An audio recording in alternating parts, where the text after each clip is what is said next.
Today we have a question from Bob. His name was One Stripe White Belt that loves grappling in his message. But he's got a long question, and so I'm going to give you the gist of it. So basically, he's got into jiu-jitsu some time ago. He is a former wrestler. He's about 27 years old now, but a former wrestler, was pretty good at it, and now he's in jiu-jitsu. Now, the other day he was rolling with different people, but he ended up rolling with his black belt.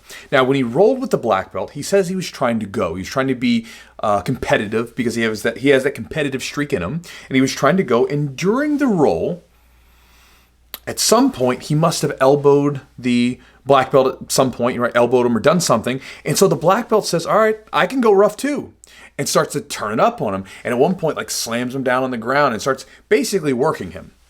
Now, he's not injured or anything like that, but he got roughed up a little bit. After the roll was over, he gets up, the black belt gives him a pat on the shoulder and just lets him know, he's like, man, you were rough, you were doing some stuff, you were elbowing me, whatever. Now, the white belt here, he apologized. He said, man, I'm sorry, I didn't mean to, whatever. I have no ill will, I have no disrespect or anything like that. It wasn't my intention. And so he sends a message basically after that class. He's kind of felt pissed about it. He's like, man, was that necessary? And he feels like he wasn't trying to be a spaz or disrespectful, but he feels like the action was completely uncalled for, and he wants to continue training and not look like a bitch, in his own words.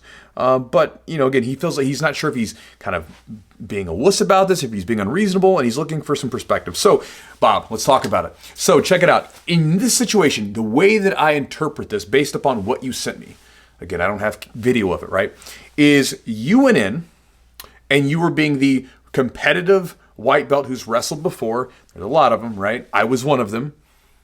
And you came in and you were trying to be competitive, but you're relatively untrained. And so you probably did a lot of zigging when you should have zagged and probably elbowed him in the mouth or roughed him up in some way, right?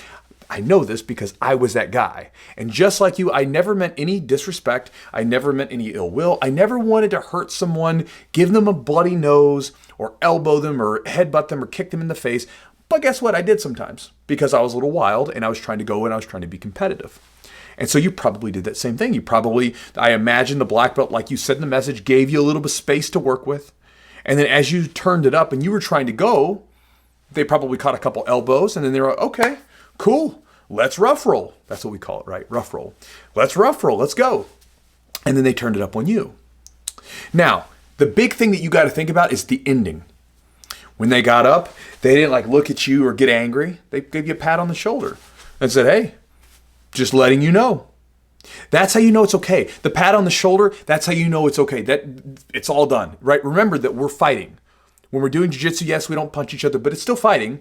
And when we're playing a fighting art like this, sometimes I've talked about this on the channel, and I know some of you guys hate this. Some of you guys, whenever I talk about this stuff, you get in the comments and you're just like, this is terrible, right? Because we live in modern society that's become relatively soft, right? But people need physical checks sometimes, especially guys who are competitive, right? We need to be physically checked sometimes. I say this from experience because I was that guy, and sometimes my coach had to give me a little check sometimes. I'm glad he did because, again, it made me take notice.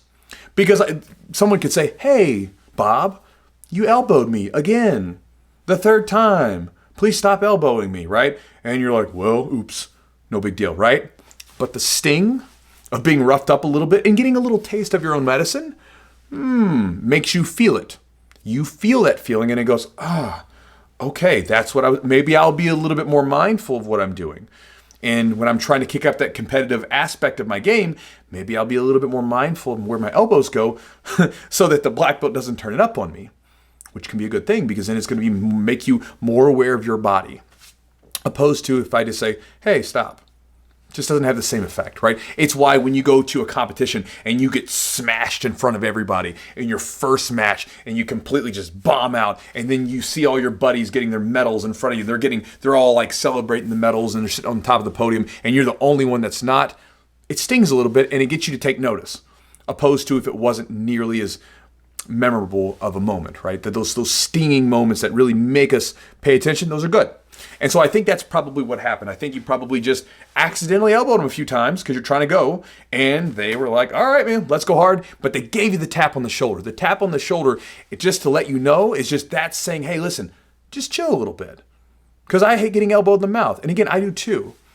I've done this before too. I've had to be like, all right, we're going to go hard. this is why I also talk about in one of my videos that when I go with white belts, I go with them like it's a fight. Not in the sense that I'm going to beat them down or hurt them, but I keep them close. I don't give them a lot of space to play. I don't afford them the same space that I would give to a high-level black belt who can engage in different places and I know is completely safe, right? It's why I would never let a 225-pound brand new white belt like go for a heel hook submission on me and leave my leg dangling for them, right? I don't trust them.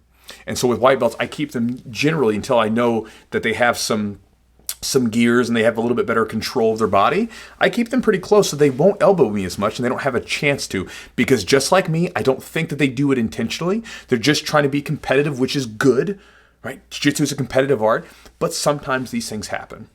They happen less if I keep them controlled, and I know they don't mean anything by it, but I also know if I keep getting an elbow or a headbutt to the mouth, I'm going to get irritated, right? And so again, I can just stop all that by keeping them tighter so they can't do that. I can still give them space to play, but not enough to get the elbow out. But again, going back to you, Bob, I'm kind of rambling here. I don't think they meant anything by it. Again, I don't know them, so who knows? But if they gave you the tap on the shoulder after it was over to just give you an understanding of what just happened, that was them giving you a negative feeling of you getting smashed. Again, you're not hurt, you're not injured, they didn't rip any submissions, right? And then afterwards saying, hey, just watch it a little bit, right? Simple idea. So again, keep training. Don't let it bother you too much. I'm sure you will look back on this as I did back in the day when I was 18 years old and started training and say, I'm glad they did that because it kind of made me be more mindful of what I was doing with my elbows and my knees and stuff. So anyway, that's my answer to you, Bob. Good luck with your training. I'll talk to you guys next time.